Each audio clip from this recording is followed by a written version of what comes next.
Would you read the topic of today's lecture? Clock. Yeah, clock. Yes. We are talking about clock today. Okay, next page, please. Yes. Yeah, did you see this one? What do you feel about this gear? Lots of gears.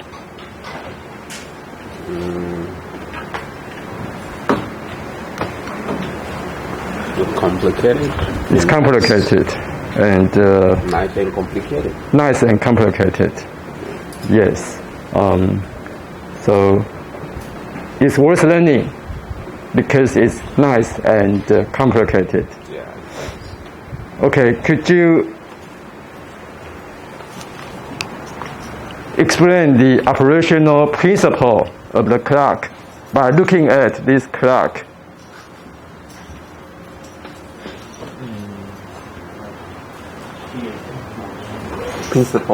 Principle means, so what did you see the power source? Yes. Okay, which one? Which component is the power source? Here. Which one? Here. I mean power. Power. Yeah. Motor. Here. It's Motor. it's a coil. The coil needs power. So by looking at all the components, which one can provide power to this? Oh, battery. Battery. You are right. Good.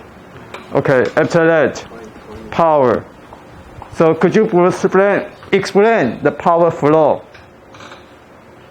from the beginning to how does the power flow through the other components?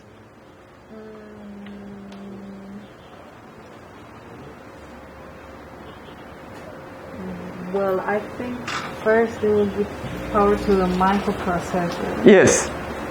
Then And it will all start working. you are right. You are absolutely right. It will all start working because the microprocessor is the brain. So brain control everything. And we eat. Food is our power source. And battery provides the electrical power which the microprocessor needs. Is this the part which you can change the... Yes, because the power is like, it's a DC. DC means it's a constant power. But because we have the power, we have the oscillator. So oscillator looks like the pendulum. Did you see the old clock? We have a pendulum to swing back and forth. And the quartz oscillator is similar to the pendulum. It will oscillate with some frequency. But the oscillation frequency of quartz is very high, extremely high. And the extremely high frequency is not useful in this clock application. So we need to do something with the quartz oscillator. Then we have the magnet and the coil. What reminds you of the coil and the magnet? Coil, magnet. It's okay. Could you magnet, coil, DC power. DC power flows through coil, and there's a magnet. So, what will happen? It will. Yes, it will oscillate. It will oscillate. The coil we have, because the DC power through the coil, during the Faraday law of induction.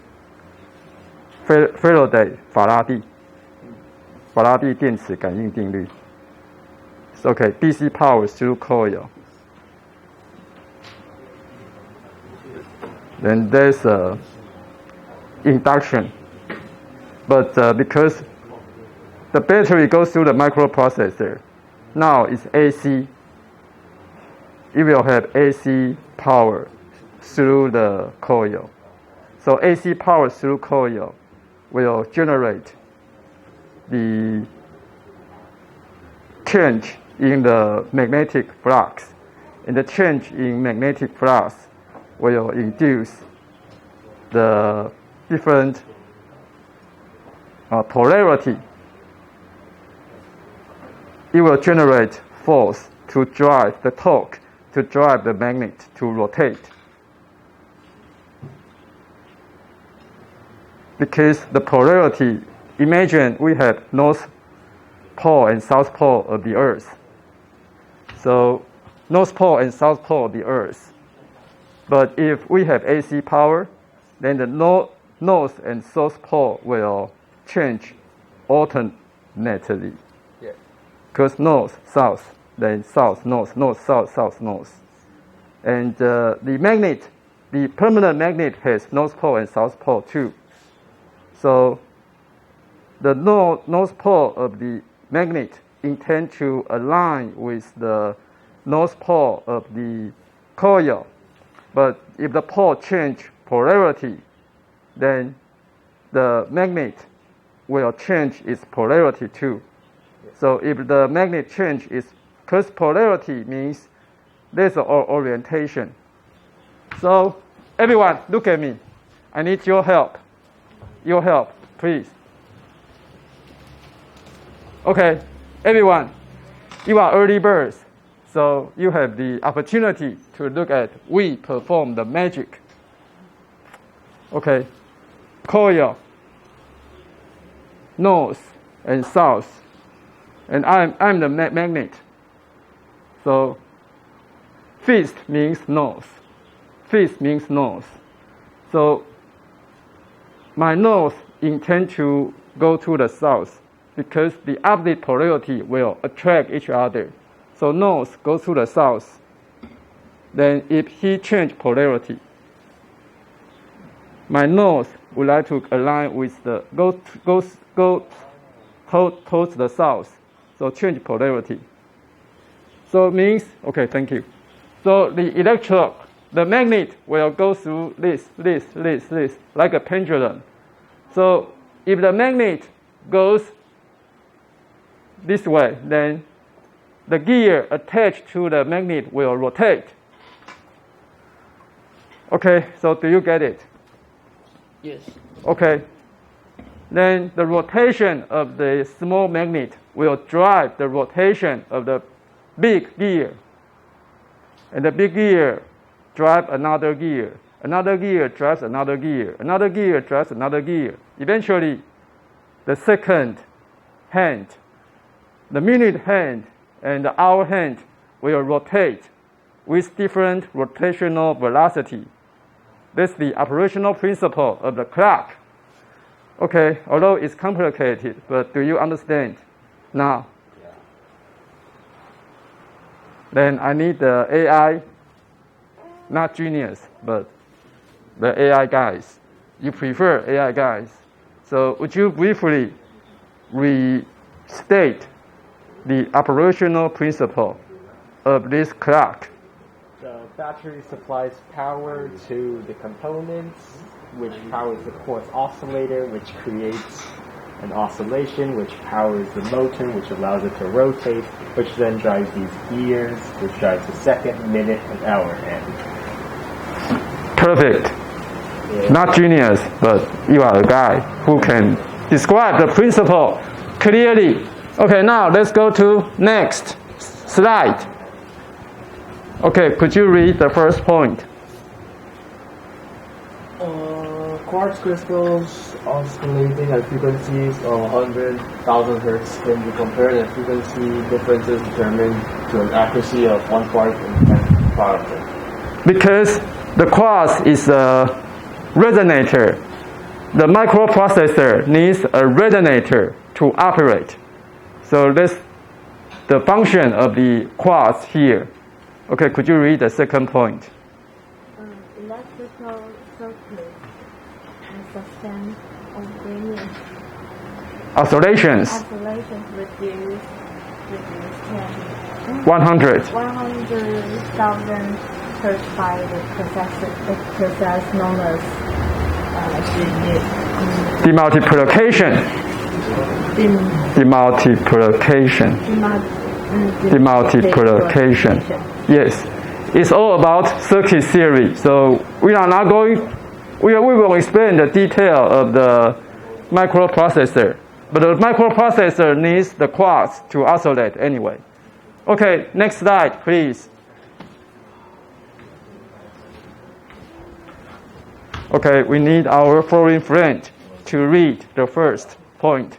Could you please? The first.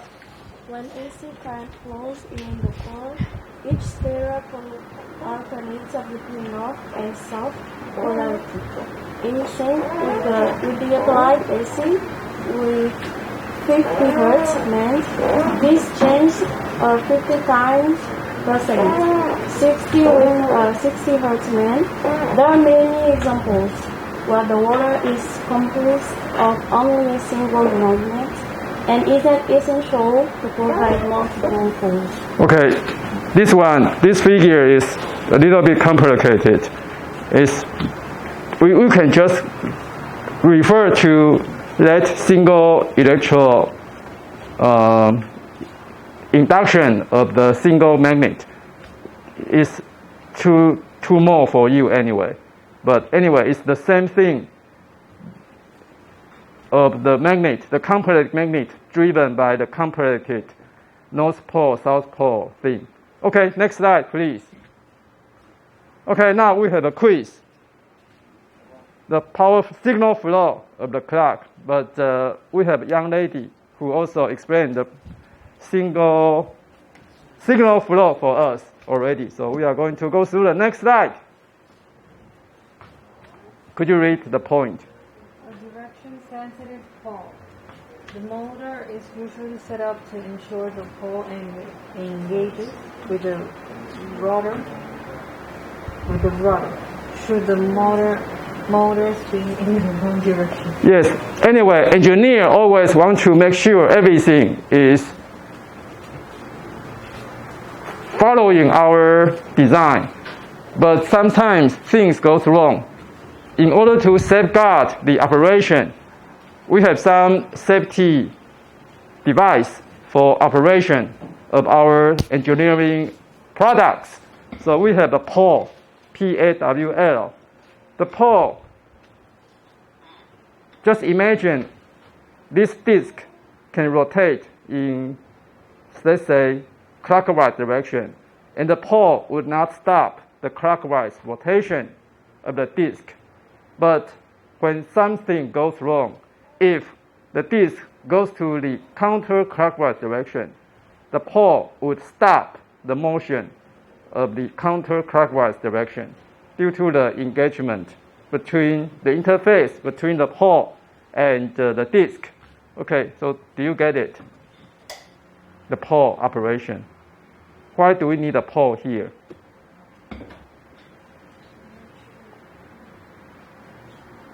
Read the direction. Yes. So I need your help again. Okay, please come over here. Okay. So if he is a disk, he is going to rotate like this. If I'm the pole, so you click this one and this one. Okay. If I'm the pole, my pole here, and you rotate. Okay, keep going. Okay, now the pole wouldn't stop the motion of the disk. Now you rotate in another direction. Count. So now the pole stops the motion of the disk. So thank you. So that's why the pole just allows one direction of the rotational motion of the disk. Okay, next slide. We have an example here.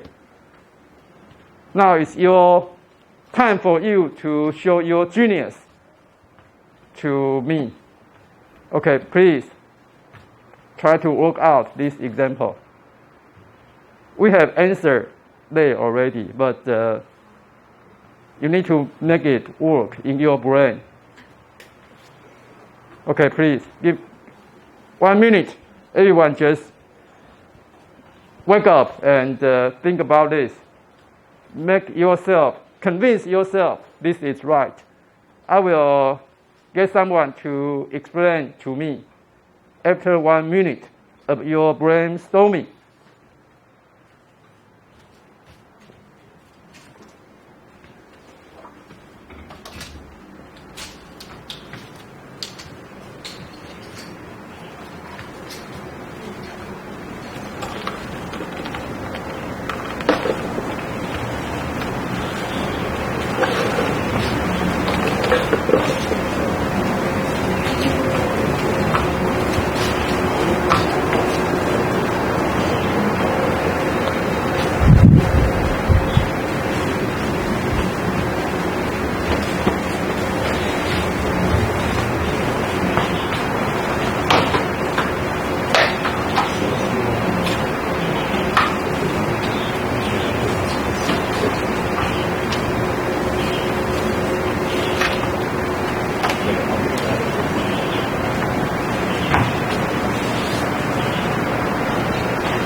Okay, time is up. So do you follow this example? Okay, so can you explain this to everyone?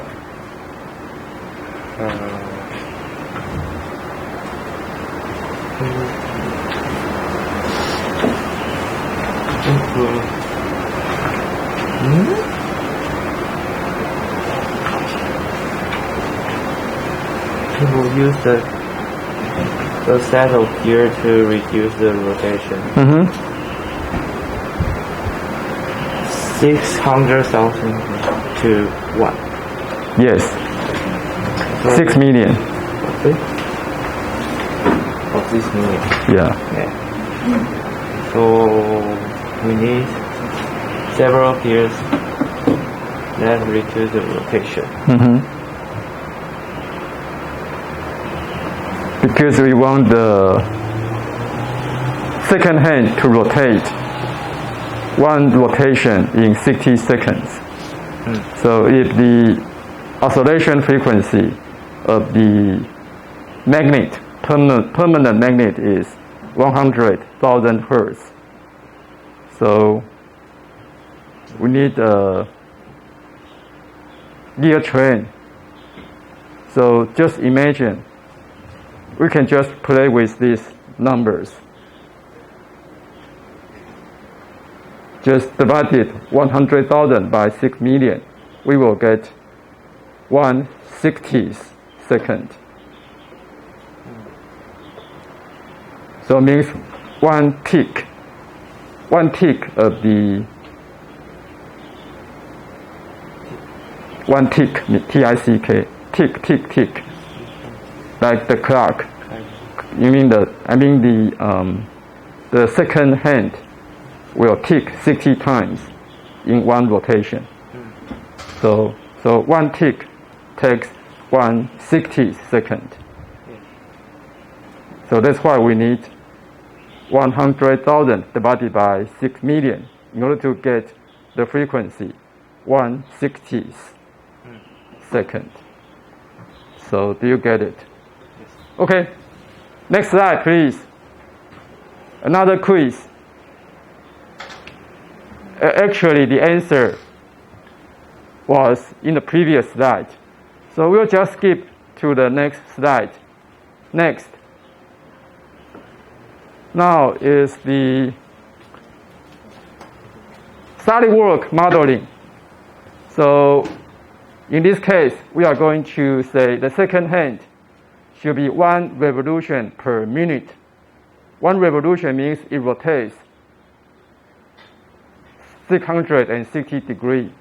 So 1 revolution per minute is W5. W5 is the rotational speed of the second hand, which is the number 5th. Then number 9 is the minute hand, and number 12 is the hour hand. So we are going to draw this one today, and next Monday. And the TA will go through this. I guess TA will divide the whole section into several periods. I mean, he will divide the whole lecture into several sections in order to facilitate the flow of this example. Okay, so TA, your turn now.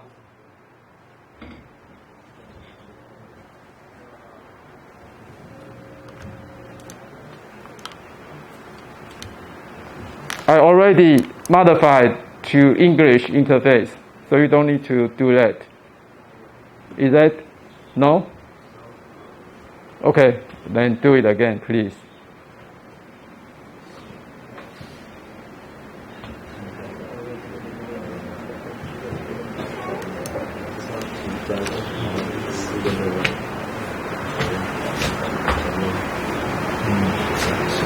So, how is your weekend? It was fine.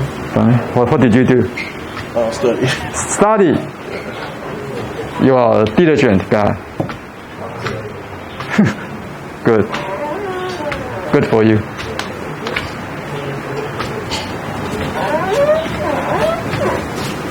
So did you write any exciting code in the weekend? We have a lesson at Saturday. Saturday? Yes. Yes. Which lesson? 3D printer. Yes. 3D printer. Yeah. And I sleep all day at Sunday. That's pretty much it. Any wild dream while you I got shot in the head. It's a terrible? It's a nightmare. Sorry.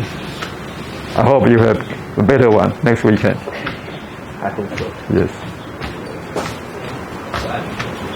It takes a while for this program to start. So what are you thinking now? I'm sleeping. Everyone is sleepy. Why? Why college life is so tired? Couldn't imagine.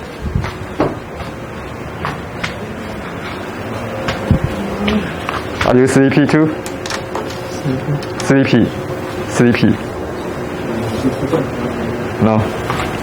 So it's good to be a graduate student. Okay. Now TA will start. So please pay attention to the TA.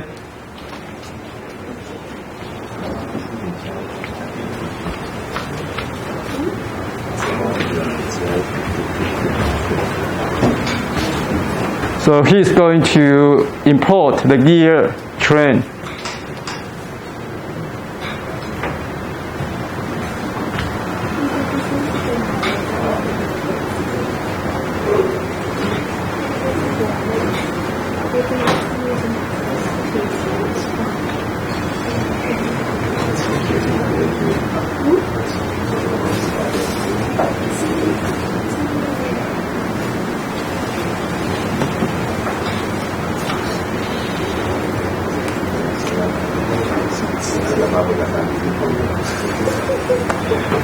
But would you like to work this way? You follow the power slide, PPT, and if you have question, get TA to help you. Or you want to watch the TA play. Which way do you prefer? I prefer to look at the PPT and then ask the TA. Okay, and what ritual do you preach? I have an idea. What do you think, like, if the TA record the proper process and he uploaded on Monday, on Sunday, one day before the class? Yes. So we could just watch it one day before the class and then come here and try to do it. Oh, that's good. Okay, I don't have TA to do that. So next week. But today, would you like to just follow the PPT? If you have question, ask TA to help you. Do you want to do it that way? Or you want to just sit and watch for a while? So let's have a head count. So the first one, you sit and watch for a while. That's the first option. The second option is you do it by yourself, follow the PPT, and get TA to help you if you have problem. So if you prefer first one, raise your hand. Sit and watch. If you prefer the second one, raise your hand. Second one is you practice by yourself and get TA to help you if you have problem. So okay, let's do the count again. First one, sit and watch. Raise your hand. Second one. Okay, we'll do the second one. But TA, so you need to record the session by video before the class, before next Monday. And I will upload the video to YouTube. Okay? Okay, now let's give control to the students. And please, TA, go around to help them. And please stop the video.